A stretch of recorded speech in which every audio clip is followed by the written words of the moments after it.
Good morning. Good morning. You guys are fun. I enjoy this. The title of the message this morning, how did I word it for the title here? The Wisdom of a Simple Mind. Wisdom of a Simple Mind comes from a Ralph Waldo Emerson essay, probably very familiar to a lot of you, the essay Self-Reliance. He first published the essay in 1841, and it was actually a compilation of a lot of different writings put together into one essay. And a lot of people misunderstand Emerson's meaning when he says self-reliance.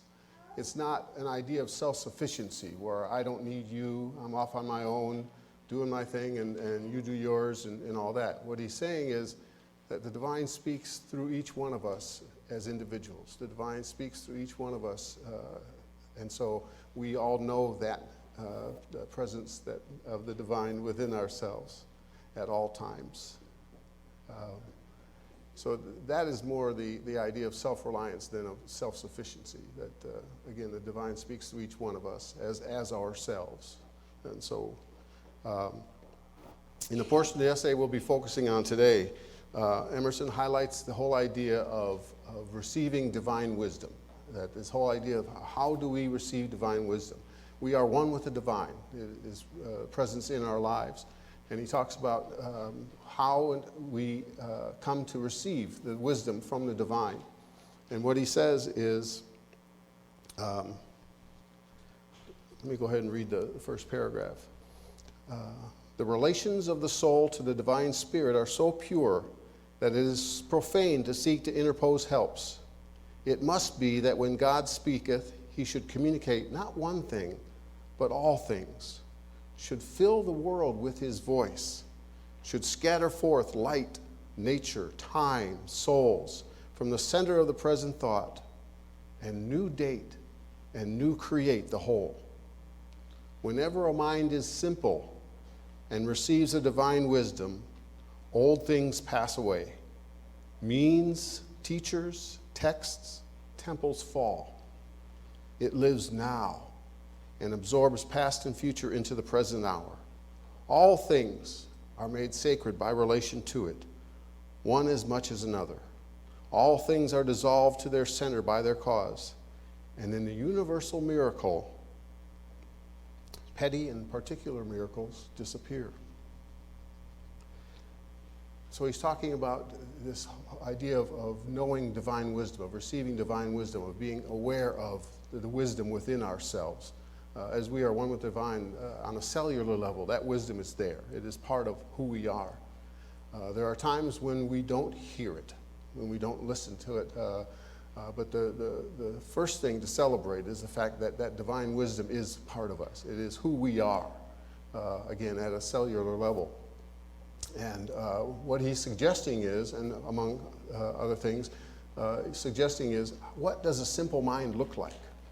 What does a simple mind look like? If I want to know this divine wisdom, and if it comes to me when my mind is simple, what does that look like? What are the things that are a part of making my mind a simple mind? And one of the things he talks about is that a simple mind is one that lives in the moment. It's one that lives in the now.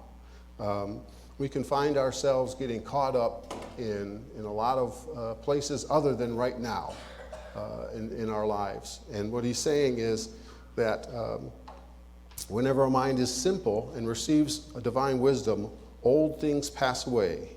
It lives now. It lives now. And so this idea of living now, and he goes on in the next paragraph after this to kind of illustrate what that looks like and give us some more picture of that. He says, man is timid and apologetic. He's no longer upright. He dares not say, I think or I am, but quote some saint or sage. He is ashamed before the blade of grass or the blowing rose. These roses under my window make no reference to former roses or to better ones. They are for what they are. They exist with God today. There is no time to them. There is simply the rose. It is perfect in every moment of its existence. Before a leaf bud has burst, its whole life acts. In the full-blown flower, there is no more. In the leafless root, there is no less. And I like this. Its nature is satisfied, and it satisfies nature in all moments. Its nature is satisfied, and it satisfies nature in all moments. And that is the call, the whole idea of whether the rose is a bud or whether the rose is in full bloom, and we like to see them in full bloom. At any given moment, it is perfect, and it is totally what God has created it to be. There is no time for the rose. There is no time where it says, okay, now I'm a rose. Now I'm a rose. For all of its existence, it is the same. And so it lives in this very moment. And the same for us. Whoever we are always. This beingness that we are, this truth of our being, knowing the divine within ourselves, is the same today as it was yesterday, is the same tomorrow as it will be before. And so the idea of a simple mind, I need to live in today. I need to live in the right now. And that right now, again, sometimes it can be a little frightening. A spiritual mentor of mine likes to tell me that the biggest fear I have is the love of God. Biggest fear I have is knowing the love of God. And in this, when I am in the moment, when I'm in right now and I'm not worried about what's happening yesterday or tomorrow or whatever, that's when I realize and I experience at such a depth the love of God in my life. And sometimes that can be disconcerting or even frightening. And he says that is where, if we would know divine wisdom, if we would know the reality of divine in our lives, that we need to live in this moment of right now. And he goes on to say, kind of chides us a little bit. He says, after talks about the rose, its nature is satisfied, and it satisfies nature in all moments alike. He says, but man postpones or remembers. He does not live in the present, but with reverted eye laments the past, or heedless of the riches that surround him, stands on tiptoe to foresee the future. He cannot be happy and strong until he too lives with nature in the presence, above time. Above time. That whole idea that the divine lives above time. We created time. We created the construct of time. God didn't create clocks. We got to the place where we had to know, what is it right now? Is this Thursday? Is this Sunday? Is this 2016 or is this 1944? We came up with these constructs because somehow we wanted to be sure of where we were and what time it was. And what Emerson suggests is that God lives above time. God lives above time. And so if we are to know that divine wisdom, we are to live above time. And the way we live above time is by living in the now. Is by living in the now. Letting go of, like he says in here, reverted with eyes lamenting the past. Letting go of the past. Instead of living as though the circumstances of my life up to this point have determined who I am.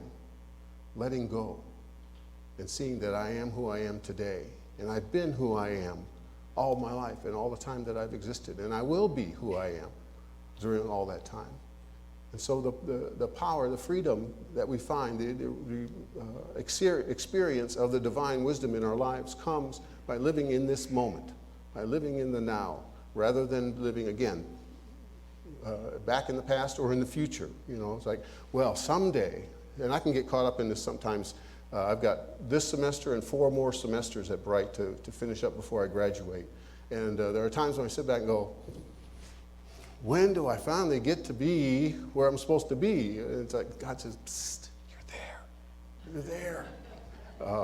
And so living in the now, this whole idea that I am all that I am and all that I need to be and all that I will be in the now, in this very moment. And I will be in every moment of my existence.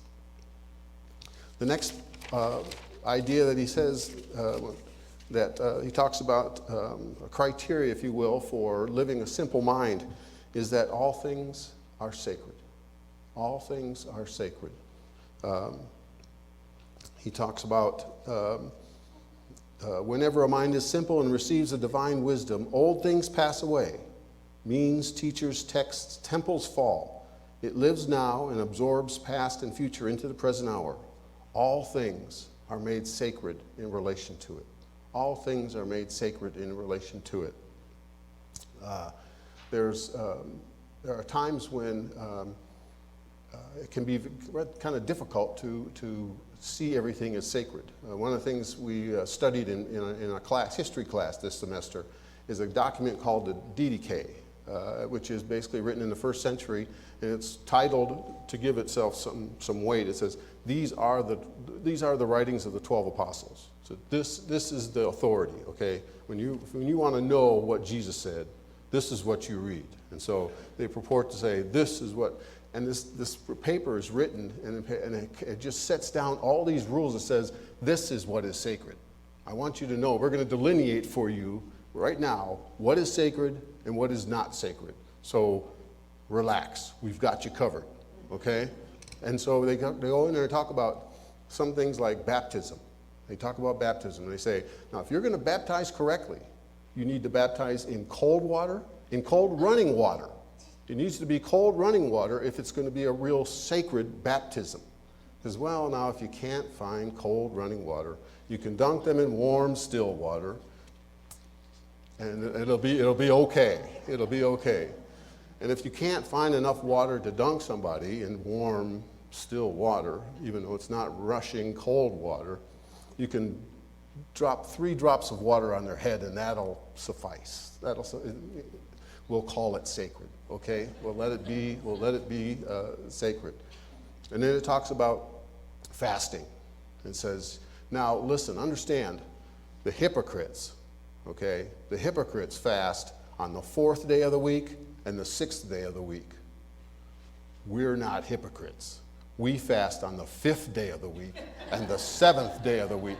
And that is important. I want you to understand that is important. If you are to fast sacredly, you are to fast on the 5th day of the week and the 7th day of the week, not the 4th day and the 6th day. Don't get confused. Don't get confused. You'll see commercials, you'll see things on TV that'll tell you, fasting on the 4th day and the 6th day is the way to go. And understand, I've written it down for you so you understand. The 5th day and the 7th day of the week are the days that you fast. And then it says, now if a prophet comes to you, if a teacher comes to you and says, hey, listen, I'd like to speak this Sunday. Can I speak? And if he comes to you and he stays with you for 2 days and speaks, that's fine. That's great. That's sacred. But if he tries to stay a 3rd day, he's lost. He's lost. He's trying to rob you, basically. He is not sacred. Okay, I want you to understand he is not sacred. And so what they do on this paper, what they do in this writing is try to delineate for you what is sacred and what is not sacred. And the reason they do it for that is to simplify. At this point in the Christian church development, there was all kinds of diversity. People were calling themselves Christian and doing things over here that people were doing over here and not doing over here, but still calling themselves Christians. And people over there were doing and and everybody was doing it differently. And they just said, we got to have one way.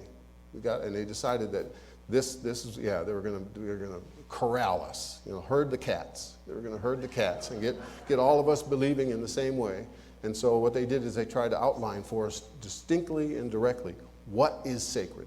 And what Emerson is saying is that all things are sacred in relation. When I'm in the wisdom of God, when I'm in that place, living in the now, all things are sacred in relation to me. Sometimes that is a little difficult to see. If I'm on the highway and someone is cutting me off, and I'm waving to them, sometimes it's difficult to see that they are sacred. It can be a challenge. I remember I used to work in the Burnett Plaza, downtown Fort Worth, on the 38th floor. So I'd get on the elevator and I'd ride up with this elevator full of people, some getting off at this floor, some getting off at this floor. And one day, and of course, mine is like, how can you wear your hair like that? My goodness, what are they wearing today? My good, and of course, all it is a fear. It's a fear. I'm sitting in this elevator full of all these people, and I'm just a little scared of them. And so what I do is I create my shell. And the way I create my shell is by judging. I create my shell by judging. And one day I was sitting on the elevator, and this thought came over me. Wow, God revels in each one of these people in this elevator. God revels in being, delights in being each one of these people in this elevator. And it just came, and I didn't sit around, okay, what is the thought to have right now? It just came, and all of a sudden I was able to look at them and to see the beauty, and to see the sacredness, the reverence of each one of those people. What a freeing thing. And then I said, oh, I'm looking forward to riding the elevator, because again, I got to think again, oh, God delights in being these people. And the fear was gone, and the heart was just opened up in just some really neat ways by being able to see the sacredness in everybody around me, rather than seeing them in those narrow ways that make me feel safe. Because if you're doing something different to me, I might be doing it wrong. Or if you're, so anyway. So when I'm free to recognize that God delights in each of them, I'm more free to recognize that God delights in me. I'm more free to realize that God delights in me. And that is the freedom of seeing the sacredness in all things. The last criteria, if you will, that he puts out for what does a simple mind look like is that all things have become new. All things have become new. And he says,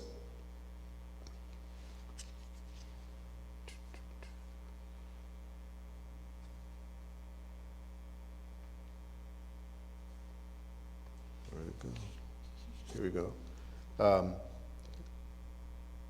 But all things it must be that when God speaketh, he should communicate not one thing, but all things, should fill the world with his voice, should scatter forth light, nature, time, souls, from the center of the present thought, and new date and new create the whole. And new date and new create the whole. Sometimes it can be a challenge to let life be as new as it becomes. We are more than we know. Life is more than we know. The divine is more than we know. And if we will allow ourselves to live in that discomfort, if you will, the challenge of that tension that says, I'm not quite sure. We adopted some new kittens about 5-6 weeks ago, whatever, and so they're like 13 weeks old. And we'll put down a ballpoint pen or a toy or something on the floor, and they'll attack it and they'll play with it and they'll toss it back and forth. And then 2 hours later, they come walking back in the room, and he look at it and say, oh my gosh, where did that come from? And they'll play, it's all brand new. It's like, I've never seen this before. And they'll push it around, and then they'll go on their way, whatever. And then the next day, they're, oh my God, what is that? And it's all brand new again. These kittens, they have just a marvelous capacity for creativeness and for play. And if I want to know play, if I want to know that freedom of the divine wisdom that lets me play, that lets me love, I need to let life be new. I need to let things. There are times when we want to build our boxes. We want to put God in a box. We want to say, I know who God is. Okay, I know all of my theology. I know A, B, C, D, and this, and here's, it might need a little sanding, but this box holds God, okay? And in the same way, ourselves, it's like, this is who I am. I've got to define who I am, and I put myself in this box. And what Emerson is suggesting is that is the way to walk away from wisdom. That is a way to walk away from wisdom, is to try to box up and say specifically, I am this and I am not that, and I am this and I am not that. And what he says is, let life emerge. Let life emerge. Discover. It's an adventure. There are things that I don't know about the nature of God, about the nature of life. And if I protect myself, if I try to box myself in again, I miss out. I miss out on the things that I could discover about myself, about God. And life becomes smaller and smaller. All because, and usually it's because I want to feel safe. I want to feel safe. This idea of I don't know can be disconcerting.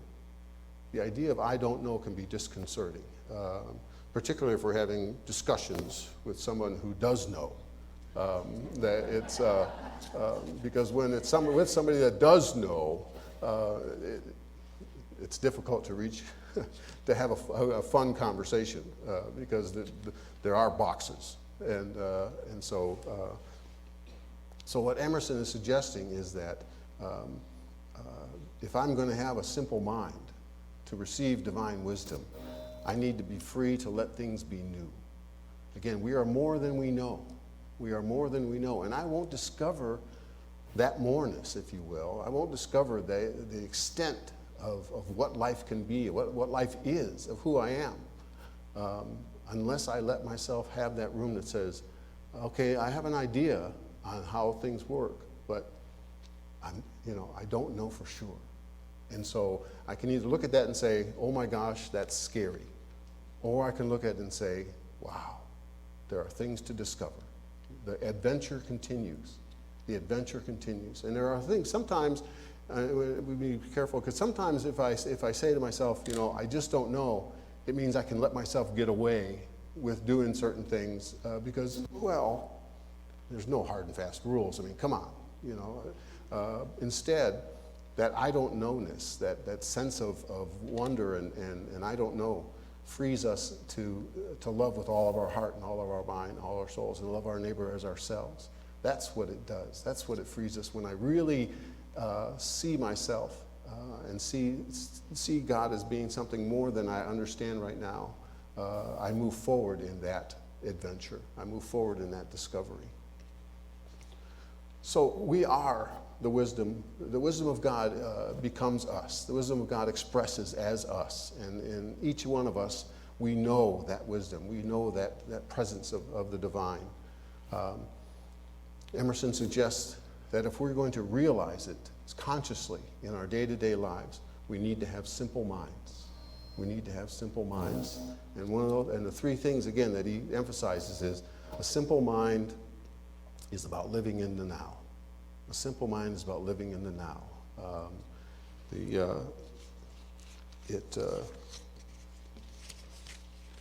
And then the other thing is a simple mind sees sacredness in all things. It reverences all things. And the simple mind is capable of seeing the new, capable of seeing God create things new, rather than in ways that we have known before all along.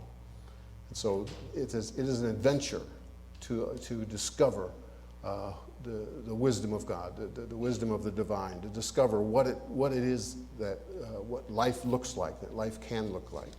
And if we will suspend our belief, and live in that I don't know, the adventure of life can open up.